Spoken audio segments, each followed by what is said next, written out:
नमस्कार दोस्तों, कथकही में आपका स्वागत है। चलिए सुनते हैं आज कथकही की 71वीं और गेस्ट राइटर सीरीज के तहत 24वीं कहानी। कहानी की प्रेषिका है चंद्रा फुलार जी, गुजरात से। चंद्रा जी कई पत्र पत्रिकाओं में कहानियां लिख चुकी हैं और ऑनलाइन प्लेटफॉर्म्स पर भी उनकी कई सारी कहानियां प्रकाशित हो चुकी हैं। उनकी कहानी का शीर्षक है सांवली। तो चलिए शुरू करते हैं आज की कहानी। अरे सरोज, छोड़िए सब, जा बिटिया फटाफट तैयार हो जा, लड़के वाले आते ही होंगे। कब से रसोई में पसीना पसीना हो रही है, देख चेहरा कैसा मुरझा गया है। ये सब हम पर छोड़ दे, तू बस जा और तैयार हो जा। विमलेश सरोज को रसोई से बाहर धकेलते हुए बोली, देख मैंने छोटी को बोल दिया है, तुझे तैयार कर देगी, जा चल। और हाँ, दराज में एक क्रीम रखी है, तेरे चाचा शहर से लाए हैं, वो जरूर लगा लेना, बड़ी बढ़िया होती है। पहले रगड़ के मुंह धुल लेना, गंदगी बैठ जाती है ना, दिन भर यहां वहां काम में जुटी रहती है। बस करो अम्मा, पता है सब। सरोज चिल्लाई, 20 बार ये नई नई क्रीम मंगाती हो।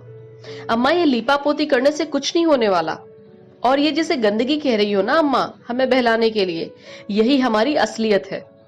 सांवले हैं हम अम्मा, और सांवले ही रहेंगे। कितनी भी क्रीम उड़ेल लो, रंग तो बदलने से रहा, और किस्मत भी। अम्मा तुम ही बताओ, अब तक 20 लड़के देखने आ चुके हैं, हमारा चेहरा देखते ही बिदक जाते हैं। का पढ़ी हो, का गुण है, परिवार संभाल लोगी कि नहीं, अरे ये सब पूछे तो हम जवाब दें अम्मा, पर इन सबसे पहले ही ये सांवला रंग हमारे सारे गुणों पर भारी पड़ता है, इसलिए अब तुम्हारा ये लाड प्यार हम पर असर नहीं करता अम्मा। कह दो उनको कि लड़की मना कर रही है, नहीं करनी हमको शादी। पागल है क्या बिटिया, कोई तो होगा जो गुण देखेगा। नयन नकश तो बहुते बढ़िया है तेरे, रंग का क्या है बिटिया, उम्र के साथ सबका ढल जाता है। विमलेश ने बेटी सरोज के सिर पर ममता भरा हाथ फेरा। तुम गोरी हो ना अम्मा, तुम्हें नहीं पता चलेगा सांवले रंग का दर्द। तुम्हें तो पहली दफा पिताजी ही देखने आए और पहली बार में ही हाँ कर दी। तुमको परेड नहीं करनी पड़ी ना अम्मा इन लड़के वालों के सामने, वरना तुम समझती अम्मा की कोई रिजेक्ट करता है तो कैसा लगता है। सरोज बिफर पड़ी, भले गोरे थे हम बिटिया, फिर भी मिले तो तुम्हारे काले कलूटे पिताजी ही ना, कौन से कलेक्टर मिल गए। दिल छोटा ना कर, जा तैयार हो जा। ए छोटी, जा दिदिया को तैयार कर दे, विमलेश ने छोटी बेटी को आवाज लगाई। सरोज अनमनी सी होकर कमरे में तैयार होने चली गई। बीते कुछ अनुभव ने चंचल, हंसमुख और भोली सरोज को झुंझलाहट से भर दिया था। उसके तीखे नयन नक्श, फुर्तीली काया, एमए लिटरेचर की डिग्री, अच्छे संस्कार, घर बाहर के कामों में निपुणता, सब पर यह सांवला रंग भारी पड़ गया था। कितनी ही बार अखबारों में वैवाहिक इस्तेहार देखे गए, लड़के वाले देखने आए और हर बार लड़की सांवली है कहकर चलते बने। सरोज अब थक चुकी थी। जीवन साथी के रूप में एक दोस्त की जिस आस से उसने शादी के लिए हामी भरी थी, उसमें उसका यकीन टूट चुका था। लेकिन घर वालों की खुशी के लिए वो हर बार अपने आत्मसम्मान की हत्या करने के लिए मजबूर थी। उसे वो बात फिर याद आ रही थी जब उसने माँ विमलेश से कहा था, अम्मा हमें नहीं करनी शादी, तुम छोटी के लिए रिश्ता देखो ना।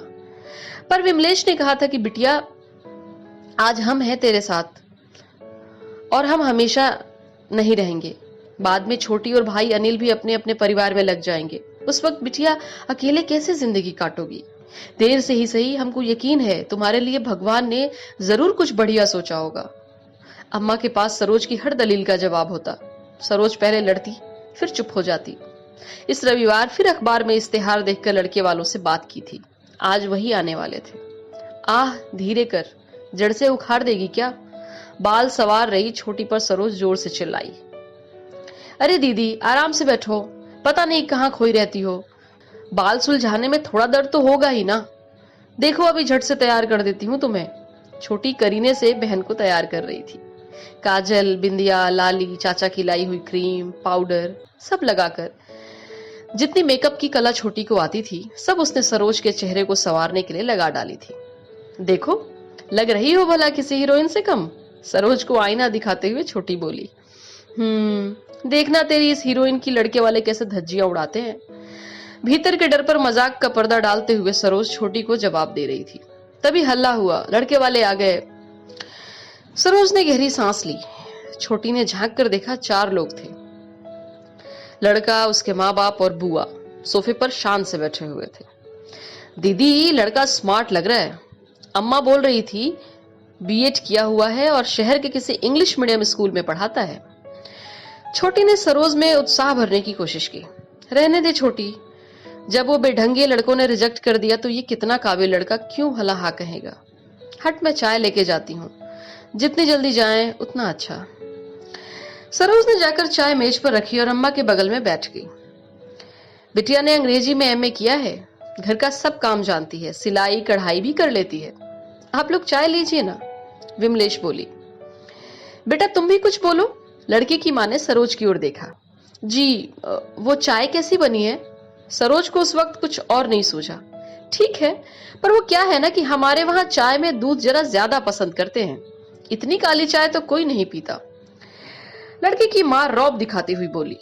विमलेश जी, आपके परिवार में वैसे तो सभी का रंग साफ है, लगता है सरोज के वक्त केसर नहीं खाया आपने। लड़के की माँ और बुआ ठहाका लगाकर हंस पड़ी। विमलेश का मन हुआ कि उन्हें जवाब दे, पर मन महसूस के रह गई। जाओ बच्चों, लोग आपस में बात कर लो। विमलेश ने सरोज और अभिषेक को दूसरे कमरे में बात करने के लिए भेज दिया। सरोज के मन में बात करने की कोई खास इच्छा नहीं थी, पर माँ का कहना उसे मानना ही था। कहाँ तक की पढ़ाई की है आपने? अभिषेक ने पूछा।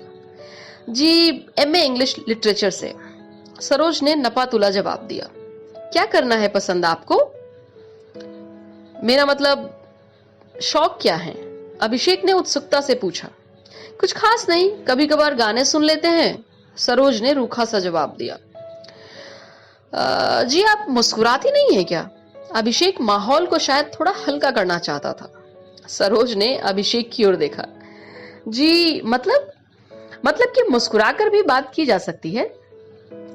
जी, वो तो आप लोगों ने इस्तेहार में लिखा ही नहीं था, उसमें तो केवल सुंदर लड़की चाहिए यही लिखा था। सरोज बिफर उठी। आजकल सबको गोरी, सुंदर, लंबी, पतली लड़कियां ही चाहिए होती हैं। कोई नहीं कहता कि हमको हंसने हंसाने वाली लड़की चाहिए, सबसे मिलजुल कर रहे ऐसी लड़की चाहिए। चेहरा भले उतने साफ ना हो, साफ दिल वाली लड़की चाहिए। ऐसा लिखा देखा है कभी इस्तेहार में? सबको बस गोरी और सुंदर लड़की चाहिए, लड़का भले कितना ही बेढंगा हो, लड़की गोरी चाहिए सबको। सच बताएं अभिषेक जी, हम इन साचों में बिल्कुल फिट नहीं बैठते। हम सांवले हैं, इसलिए कई बार रिजेक्ट हो चुके हैं। आपको यह सब इसलिए बता रहे हैं ताकि ना कहने में आप संकोच ना करें। हमको पहले से पता है कि आप और आपके घर वाले हमको कभी नहीं चुनेंगे, तो समय बर्बाद करने का क्या फायदा। चलिए बाहर चलते हैं। बाद में बताने का कहकर लड़के वाले चले गए। घर में सबको पता ही था कि इतना अच्छा लड़का शायद सरोज को ना पसंद करे। एक सप्ताह बीत गया। अखबार में दूसरे इस्तेहार देखे जाने लगे। एक दिन फोन की घंटी बजी।